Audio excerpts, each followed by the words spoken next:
Captaincy কে করবেন এবং কিপিংটা কে করবেন? আমার কাছে মনে হয় যে লিটন আছে, তহিদ হৃদয় আছে, রিয়াদ ভাই আছে। টু বি অনেস্ট আমি যদি বলি যে মুশফিক ভাই বা রিয়াদ ভাই তাদের ওই রেসপেক্টটা দিতে পেরেছে।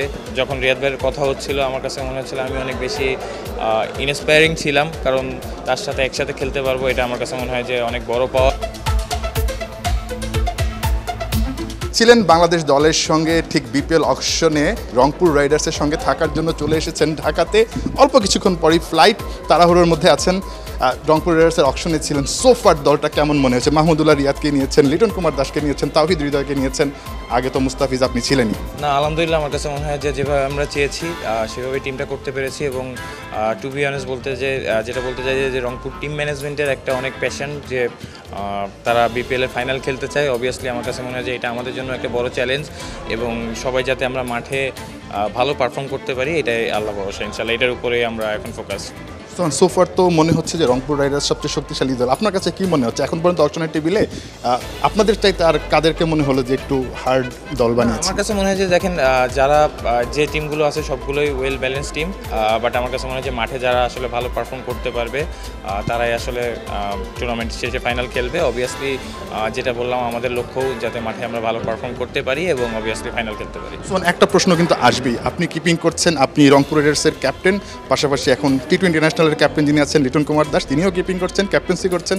ক্যাপ্টেন্সি কে করবেন এবং কিপিংটা কে করবেন? না, অবভিয়াসলি এটা দেখেন টিম ম্যানেজমেন্টের কল, বাট আমার কাছে মনে হয় যে লিটন আছে, তহিদ হৃদয় আছে, রিয়াদ ভাই আছে, মুস্তাফিজ আছে, আমি আছি। আমার কাছে মনে হয় যে ভালো একটা কম্বিনেশন হয়েছে।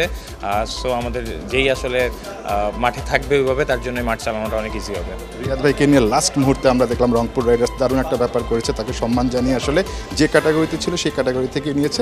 মাহমুদুল্লাহর ইনক্লুশনটাকে আসলে অ্যাজ এ ক্যাপ্টেন, মানে লাস্ট ক্যাপ্টেন তো আপনি ছিলেন, কেমনভাবে দেখছেন? না, অবভিয়াসলি আমার কাছে মনে হয় যে এটা অনেক বড় একটা জিনিস, এবং যখন রিয়াদ ভাইয়ের কথা হচ্ছিল আমার কাছে মনে হচ্ছিল আমি অনেক বেশি ইন্সপায়ারিং ছিলাম, কারণ তার সাথে একসাথে খেলতে পারবো এটা আমার কাছে মনে হয় যে অনেক বড় পাওয়া। এবং টু বি অনেস্ট আমি যদি বলি যে মুশফিক ভাই বা রিয়াদ ভাই তাদের ওই রেসপেক্টটা দিতে পেরেছে।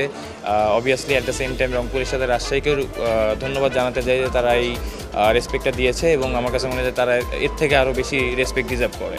লাস্ট কোয়েশ্চেন, রংপুর এবার চ্যাম্পিয়নশিপের জন্য লড়বে কিনা, বা চ্যাম্পিয়ন হওয়ার জন্য সবসময়ই দল গড়ে, এবারও কি আসলে সেই টার্গেটটাই থাকছে কিনা, বা কতটুকু আসলে মানে এটা করা সম্ভব? যেটা বললাম যে সব টিমগুলোই ওয়েল ব্যালেন্স, বাট আমার কাছে মনে হয় যে মাঠে আসলে আমরা আমাদের সেরাটা দেওয়ার চেষ্টা করব যাতে আমরা ফাইনাল খেলতে পারি। আপনাকে না ধরি সোহান, ক্যাপ্টেন থ্যাঙ্কস।